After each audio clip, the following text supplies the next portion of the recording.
télévision Futur Média mbokk yi ñoo ngi leen di nuyu di rafetlu seen ànd ak ñun benn waxtu jot na ñu fas yéene ànd ak yéen ci xibaaru digg bëccëg gi ci télévision Futur Média la ca gën a fës wàllu wér-gu-yaram ak feebaru pays beek na mu meloon ca diwaanu Tambacounda seet nañu ne yëf yi kon dellu na gannaaw mu di feebaru pays boobile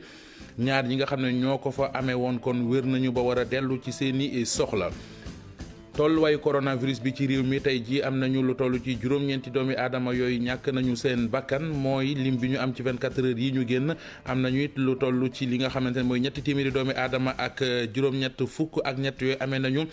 jàngoroy coronavirus gi ci jamono joojee lu aju ci réewum Sénégal jot ci li nga xamante ne ji moo di fa mu mën a denc vaccin yi di lool organisation mondiale de la santé moo ko homologué ñu toll ci junni ak téeméer ak fukk ak juróom-ñaar askanu Sénégal ak gis-gis bi nga xam ne amee nañ ko ci vaccin yi ñuy séntu mu di ñàkk yi ñuy aaroo ci coronavirus bi des na leen dégtal seen xalaat ci kanam tuuti lay doon ci yooyu la jamono ab école bu ñu bëgg a tabax ca kaso ba ñuy denc tuut tànk yi loole administration pénitentiaire moom moo ca nekk lim ci jublu bokk na ci gune yi nga xam ne caabi daf leen a féete ginnaaw ñu gën a bàyyi xel seenum njàng yëf yi kon di amee ca maison d'arrêt et de correction ba ca ànd di fa nga xam ne fa la ñuy denc mineurs yi. coow lu rëy ca diwaanu Réfane sabab li moo di askan wa ca boobu di diwaan nekk ca département bu Bambey ñoo ne bëggatuñu société bi nga xamante ne ji moo di SSDE yore seenu courant ci jano bu ñu amaloon taskatu xabaar yi ca la ñu waxee loolee doon ko ñaawlu daañu waxtaane it wàllu tàggat yaram ci xibaaru digg bëccëg gi ngir waajal ak bokkam ci Coupe d'Afrique des Nations 2021 gi ñuy amal ñaar fukki fan ak ñett ba ñaar fukki fan ak juróom-ñeent ci weeru mee ci Dakar wàllu beach soccer la yi nga xamante ne ji moo di Oumar Ngalla Sylla siiwal na lisub ñaar fukki footballkat yi beach soccer yi mu war a yóbbu ci boobile stage des na ci dikk ci kanam tuuti lay doon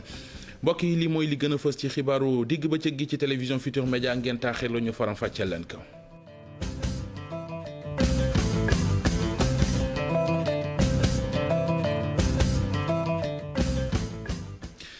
dellu leen nuyu rafetlu ànd bi ak télévision Futur Média ni ñu ko junjëwoon ci bopp bi rek la ñuy duggee ak yéen ci yàkkale gi doore xibaaru digg bëccëg geek lu ñeel woppi fièvre jaune nañ ko doon déggee ca diwaanu Tambacounda ñaari cas di ñaar ñi mu fa tëraloon wér nañu ba dellu seeni kër di kàdduy leeral yu bàyyeekoo ci docteur Bayal Cissé médecin chef bu région médicale boobe di dalal xel yi di xam ne jamono ji kon ak tiitange mën na caa ñàkk ne lépp loo xamante ne ji amoon na ca ñoom maîtriser nañu ko ñaar ñamu daloon ni ma ko waxee sànq kon wér nañu ba dellu seeni kër. coronavirus bi di mbas mi ak tolluwaay gi tey ji ministère de la santé joxe bilan bi jëm ci 24 heures yi ñu génn ak jàngoro jeeg jéego yi mu def bokk na ci juróom-ñeenti doomi aadama yu ca faatu bokk na ci ñetti téeméer ak juróom-ñett fukk ak ñetti doomi aadama yu corona leneen ciy leeral jëm ci bilan tey bi ñu teewlu kàdduy leeral yu docteur El Hadji Mamadou Ndiaye. téeméer ak juróom-ñett fukk ak ñett ñoo ci positif yooyu am nañ ci téeméer ak ñaar fukki cas mooy ñi nga xam ne ay cas contact lañu mooy ñi jot ci mbas mi fekk dañoo jaxasoo woon ak ñu yore doomu jàngoro ji amuñ ci benn cas importé mooy ñu jóge bitim réew waaye am nañ ci ñaar téeméer ak juróom-benn fukk ak ñett ñuy tuddee cas communautaire mooy ñi jot ci mbas mi fekk xamuñ fi ñu ko jëlee wala ki leen ko wàll ñaar téeméer ak fukk ak juróom-ñeent si malade yi ñu toppoon ci hôpital yi ak ci biir kër yi wér nañu bés ni ki tey dinañu génn bu ci yàlla àndee juróom fukk ak juróom ci malade yi ñoo nekk réanimation juróom-ñeenti malade ñoo ñàkk seen bakkan bésu démb ajjuma juróomi fan ci weeru février bi ñu nekk ñeneen ñi des hôpital ñu ngi am tan ci bésu tey dalee ko ci kaw bu njëkk ba Sénégal wëññi na ñaar fukki junni ak juróom-ñett ak ñeent téeméer ak juróom-ñett fukk ak juróom-ñeent ci ñoo xam ne jot nañ ci doomu jàngoro ji ci ñooñu ñaar fukki junni ak ñett ak ñaar téeméer ak juróom-ñeent fukk ak ñaar wér nañ si juróom-benn téeméer ak juróom-ñaar fukk ak juróom ñoo ñàkk seen bakkan mu des ñeenti junni ak juróomi téeméer ak ñaar fukk ak benn si lalu hôpital yi ak si malade yi ñoo xam ne ñu leen topp ci biir kër yi. feebaru coronavirus boobee ak ñàkk bi ñu ne moo cay aare Sénégal dina ci jot ci lu yàggatul dara askanu Sénégal nan la ñuy séentoo ñàkk yooyee gis-gis yi wuute na micro trottoir Abdoulaye Diop Diafara Ba. amul problème bu fekkente ne si ne luy aar askan wi la rek garaaw buñ d'accord ni day aar askan wi rek man awul problème mën naa vacciné wu comme ñëpp comme tout le monde rek. bis bu ma feebaree daal man nangu naa ñu vacciné ma mais su ma feebarul moom en toute honnêteté nangu ma ñu vacciné ma. non je pense que man personnellement du ma ko def. c'est pas une bonne chose pour la population wax dëgg yàlla. su nekkee ku feebar mun nañ leen dimbale te yàlla tax ñu dimbale leen ci mais man moom wax dëgg yàlla lu muy utiliser mooy tuluku nag lem man loolu laay utiliser ba feebar bu duggoo ba léegi moom laay demee. waaw te conseil wu ma kenn tamit mu def ko parce que c'est pas bon pour nous quoi si lu ma si jot a information yi ma si jot a am. vaccin yooyu bu yegsee fa ñu ko war a denc ci réewum Sénégal jot na ko démb la ci jot mu di ay réfrigérateur yoo xam ne nee nañu OMS di organisation mondiale de la santé moo ko homologué mu toll ci junni ak téeméer ak fukk ak juróom-ñaari réservoir yoo xamante ne ji mën nay denc vaccin yooyu 2 ba juróom-ñetti degré kon ci lay toll. des ba léegi ci woppi coronavirus yeeg dogal yoo xam ne moo waral ñu jël ko mu di moytu ay ndaje ki dajaloo ci loolee ci la ñu fi aayee lii di ay xew lu ci mel ne ci te ki ngénte ak yu ni mel loolee nag ngir seet nan la ñu mën a def kon ba mën di ko doxal tey du indi dara loo xamante ne ji dana lawal jàngoro ji moo tax a jóg femme leader ñoom dañoo indi doxalin wu yees yoo xamante ne ji concept cérémonie la ñu ko tuddee mu di jaare ci way xarala yu yees yi di amal ay xew-xew nan lañu ko nar a doxalee Abdoulaye Diop Amadou Ba. dakkal teewaay ci xew yi te defee ko ci internet bi loolu mooy plan d'action bi nga xam ne les femmes leaders sumb nañ ko ñoom nag ñu yéene dakkal dajaloo yiy xew ci mariage yi ak ngénte yi ak yeneen xew yi. li nga xam ne mooy cérémonie muy ngénte yeeg takk yeeg réception yi ñu koy dakkal bu ñu ko dakkalee ba pare nag ñoom leneen loo xam ne dañ leen koy jagleel moo ñuy def cérémonie moo di def tontine yi. ñu koy def en ligne parce que déjà commencé nañu ak groupe WhatsApp yi si la ñu defee tontine yi bu ñu bëggee jokkalante xaalis transfert d'argent la ñuy utiliser am na ay jumtukaay yoo xam ne xam ngeen leen fa la ñu jaarale xaalis pour keneen mën koo jot. même bu ko yëgul woon sax jigéen ji moom mi ngi ci kontaan. lu baax la parce que comme que feebar bi fi mu toll nii daje yi dañ ko war di éviter même bu dul feebar bi sax daje yu bëri yàq la rek. kon boo comme que li ñëw na nañ koy def rek ci internet bi moo dàq moo gën a noppala tamit ñu koy def di génn. Marie moom dafa dàq mariage am ngir mbas mi waaye mi ngi xalaat jëfe li nga xam ni moom la femme leader yi bëgg. annulé naa sama mariage parce que maa ngi ko bëggoon def le 17 passé mais vis-à-vis Covid bi ak chaque jour couvre-feu bi et tout feebar bi di gën a yokk ma ne pourquoi pas ma bàyyi ba nouvel ordre rek. pourquoi pas tamit ma def ko en ligne. pour sama jëkkër ñu toog ñeneen ñi tamit di ko suivre sur WhatsApp pourquoi pas loolu tamit xalaat la dinaa ci réfléchir. bu fekkee jigéen ñu bari d'accord nañ ci projet e-commerce am na jigéen ñoo nga xam ni ànduñu ci. mais bu fekkee ne ku jàng mën a def loolu moom loolu dina baax ci moom mais bu dee koo xam ne jàngul mënul loolu du ko mën gaw ma ne ñëpp dinañ ko nangu nag. les femmes leaders nag bëgg nañu tàmbale seen liggéey bi ci jigéen ñi nga xam ni dañoo jàng ndax xam nañ ni jigéen ñu bari ci réew mi jànguñu te am na ñeneen ñu bari ñoo nga xam ni gox ya ñu nekk amul connexion internet. Pape Amadou Ndiaye jëwriñ gi ñu dénk artisanat ci gouvernement bu Sénégal démb ca Kees gisee na artisan ya foofee wax leen yéene ju gouvernement bi am jëm ci jàppale leen ci jamono ji nga xam ne mbas mi di Covid 19 bi yàq na lu bari ci seenub liggéey ñu déglu ko moom ministre artisanat di Pape Amadou Ndiaye ci micro Cheikh Anta Diop caméra Sey Latir. ndimbal li nga xam ne président de la République moo ko diggal artisan yi dañ doon def tournée tey nag la ñuy tëj tournée bi. lii nga xamante ne mooy dimbal bi muy dimbalu 25 milliards juróomi milliards la ñu jox artisans yi incha allah ku bindu woon te sa bindu leer incha allah di nga jot sa dimbal. di remercier at président de la république Macky Sall ndax lii day wane dimbalam ak yërmandeem ak ni mu jege askan bi maanaam jege artisans yi. waaye yemu ca parce que tam am na ab laajte ak ñaxtu lu yàgg loo xamante ne artisans yi dañ ko doon def bëgg tey ñu jox leen ministère de plein exercice te yàlla def na mu nekk sunu bëgg-bëgg ak sunu taxawaay ak sunu pas-pas mooy artisanat bi ñu dem ba mu nekk artisanat bu moderne bu méngoo ak jamono artisanat bu méngoo ak jamono nag dafa laaj yi moyen incha allah ca la ñu man ak ci sunu kàttan dinañ góorgóorlu ba moyen yooyu ñu def ko ba nga xam ne dinañ ko delloo ci artisan yi.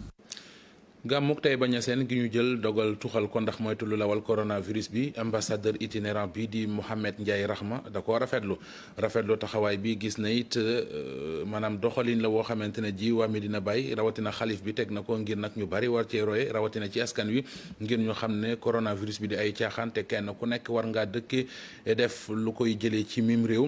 loole mi ngi ko xam ne gannaaw ba mu solew dàllam doon jébbal ak a baaxee lenn ci askan wi nga xam ne seen bët daa xonq ci jamonoy coronavirus ji ndimbal lu ñu mën a jafandu ngir kon mën a suturlu ca la yëkkate yooyu le kàddu ñu ànd ak Ibrahima Diamek Fally Gueye ciy leeral.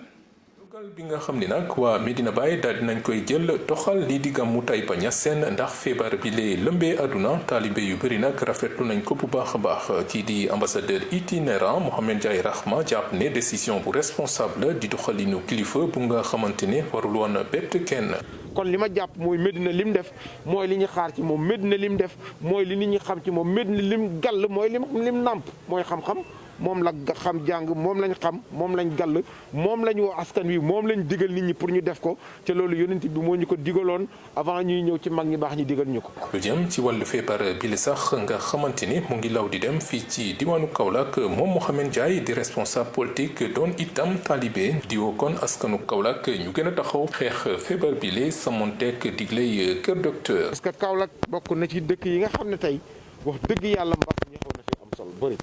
parce que booy suivre da ngay gis ne chaque jour ca loolu dañoo war a taxaw ñun doomi Kaolack yi pour xeex ko kenn duñu ko xeexal ñun ñoo koy xeexal suñu bopp ñun ñoo war a taxaw boole suñu doole yi gëm ne wattu sa bopp ci jaamu yàlla la bokk. moom nag lu jëm ci wàllu social moo tax mu gën a ràññeeku fii ci diwaan bi mu dellu siwaatoon kon ci ñaareelu vague mbas mi ngir jàppale néew di doole ci wàllu denrée alimentaire. kilifa yu kaso yi ci réew mi jël dogal tabaxub école ca kaso ba ñuy denc tuut tànk yi mu di prison pour mineur nekk kon ca Hann loolee la lañ ca jublu moo di daal fexe ba gune yi nga xam ne dañ leen faa tëye te ñu doon jàng seenum njàng bañ a dakk waaye it seetlu nañ ne moo nar a doon guléet ngir ay gune yu caabi féete ginnaaw te jàngo ñu seet nu ñu leen jàngalee doxee leen wuni mel ñi yëngu ci wàllu njàng meeg njàngaleem ci Sénégal ñëpp ko rafetlu reportage Chérif Cheikh Ahmed Tidiane Diop. bâtiment bii ñuy tabax moom la xale yi ñu tëj prison war a jàngee fii ci Sénégal loi bi tëral lépp lu aajo ci wàllum ñiy tëdd kaso dafa wax ni administration pénitentiaire dafa war a def kéem kàttanam ba ñëpp ñi nekk kaso di continuer seen jàng te loolu lu mënul ñàkk la ci xale yi ñuy tëj kaso. prison xale yi bu ñu fi installé projet bi mel nii c'est parce que jàng dafa obligatoire dafa war ci xale yëpp ba bokk ci loolu xale yi nekk ci kaso. donc avant ñuy def projet bi aussi vraiment aménagé woon nañu ay salles dans les prisons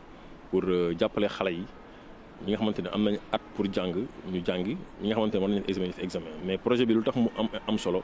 mooy day nekk école boo xamante ne dañu ko def ci biir prison. jafe na ci Sénégal ñuy xayma limu xale yi faral di tëdd kaso daanaka ñàkk pexe dëgg mooy tax juge bi di tëj lu xale bu am jafe-jafe ak yoon. yeneen i daan yu ci mel ni ordonnance de garde provisoire moom la juge yi di gën a farataal maanaam dénk xale yi ay centre yu seen xam-xam màcc ci seen wàllum karange waaye fu ñu mën a nekk le droit à l'éducation bi xale yi am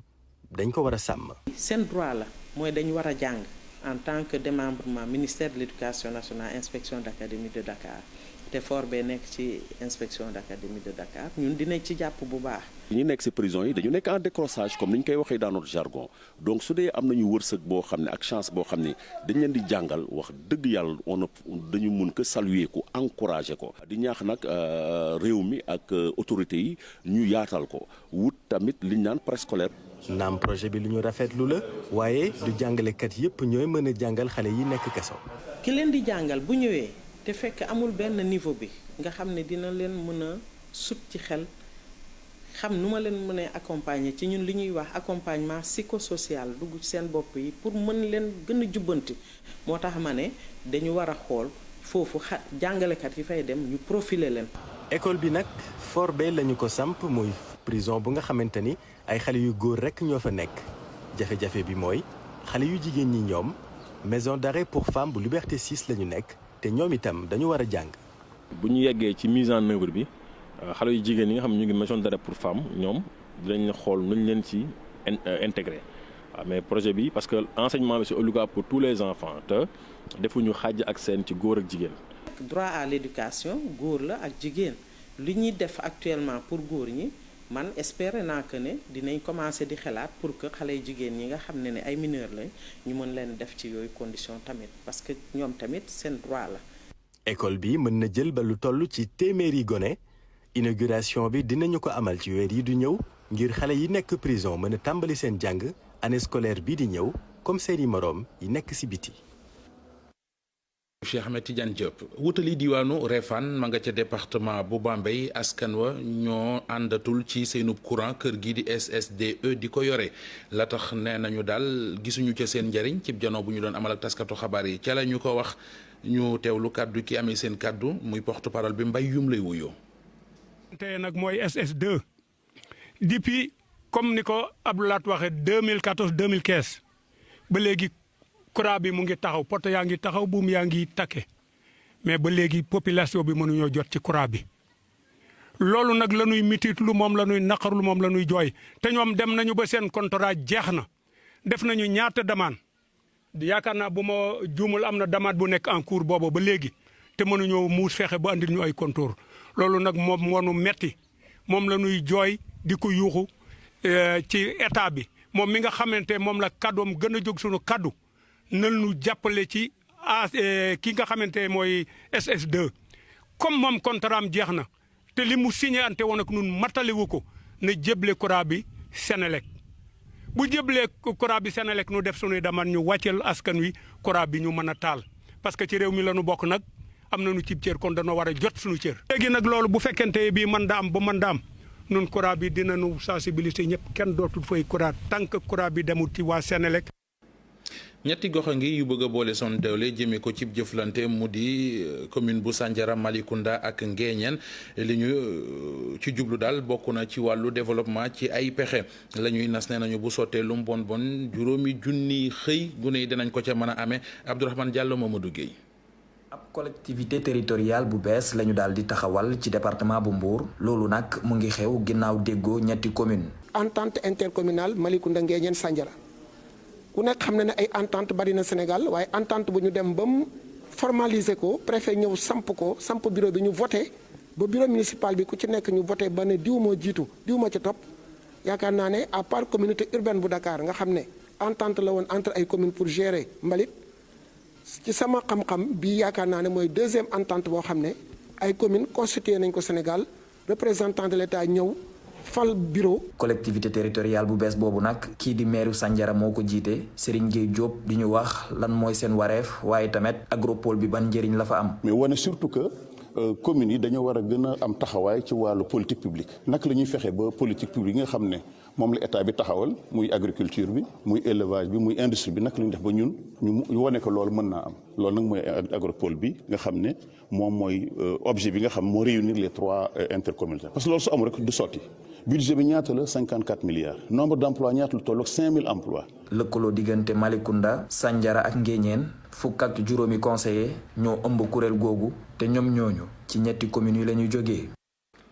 ñi doon bay ceeb ci diwaanu Mbuudun ga ca Ndar ren ji ñoo ngi ci jaaxle li tax moo di fa ñu daan bay lu mu gàtt gàtt 2 junniy hectares yi tooli ceeb ren du mën a nekk ndax kilifa yu parc juuj ñoo leen ko aaye mu jur ci ñoom ay jafe-jafe naka noonu it ñëgg-ñëggi xol demoon na sax ba naroon a ëppi loxo ay kilifa diine ya fa ñoo ca dugal seen kàddu ba jàmm dellu si ci Alassane Diop di porte parole ñoom baykati ceeb yooyu indi na ci kàddu yu leeral yooyu mi ngi ko dénku Seynou Diop.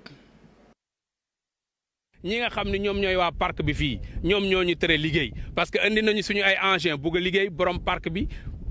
du borom parc sax mais nouvellement affecté la moom daal mu ni bëggul jàmm te ñun duñoo bëgg jàmm looloo tax nag ñu am cant ak di gërëm Serigne Moussa Nayel bu Serigne Moustapha Bassirou yàlla na am moom moo tax vraiment kenn deewu fi parce que bu dul woon moom ñun ak waa parc bi fetal dina génn mais ñun nag comme duñoo bëgg jàmm te réew mi réew jàmm la borom réew mi jàmm la bëgg looloo tax Serigne bi lim ñu digal ñu def ko ñu toog defuñu dara mais bu dul woon loolu tey daa ngeen fi fekk ay néew suñu tool yaa ngi nii ngeen gis bëgg nañu dem campagne saison chaude mais véritablement borom parc bi def nañu fii benn machine du fi yëngu te indi nañu suñuy engin gis ngeen exploitation yaa ngi nii ñu ngi am plus de 2000 hectares fii ñun producteurs yi te at bu nekk daañu génne lu ëpp 14000 tonnes de riz paddy bord champ mais conservateur parc bi bëgg ñu def le statu quo ni du ngeen ko fi def loolu la ñuy bañ mais ñun nag jàmm la ñu bëgg léegi nag ñu ngi ñaan njiitu réew mi mu ñëw jàppale ñu ndax ñu am jàmm ndax réew mi jàmm fi sax te jàmm tam la ñuy ñaan. waxtaanee lu soxal tàggat yaram ci xibaaru digg bëccëg gi ak beach soccer Sénégal di waajal Coupe d'Afrique des Nations beach soccer atum 2021 ñu koy amal fii ci Ndakaaru ñaar fukki fan ak ñett ba ñaar fukki fan ak juróom-ñeent ci weeru mai équipe nationale bu beach soccer war a def stage préparation ngir waajal ko stage bi juróom-ñetti fan ba fukki fan ak benn ci weeru février 2021 lay doon ki nga xamante ne ji moo leen di tàggat di Omar Ngalla Sylla siiwal listub ñaar fukki footballkat yi beach soccer yi nga xam ne ñoo war a bokk ci stage boobee fàttali ne Sénégal buy football ci boobu li compétition di CAN 2021 beach soccer ab titre am lay défendre ndax moo ko mujjoon a gagné ñu ngi ko gagné woon ci réewum Égypte atum 2019 la woon. wàllu football ak équipe club bii di Liverpool nekk kon ci Angleterre doomu Sénégal bii di Sadio Mané di fa football fan yi gisuñu ko mu football ci club ba ndaxi gaañu yu mu am waaye ab entraîneur am di Jürgen Klopp xamle na ne daal am nañu yaakaar ci ne am nag tan ba suba sax match bi nga xamante ne ji Liverpool war na ko football ak Manchester City moom footballkatu Sénégal bii di Sadio Mané dana ca bokk. foofee mbokk yi fa la ñu yem ak yéen ci xibaaru digg bëccëg gi ci télévision Futur Média amoon mbégte mu yaatu àndoon ci ak yéen yàlla nañu yàlla doole jàmm ñu yendoog jàmm.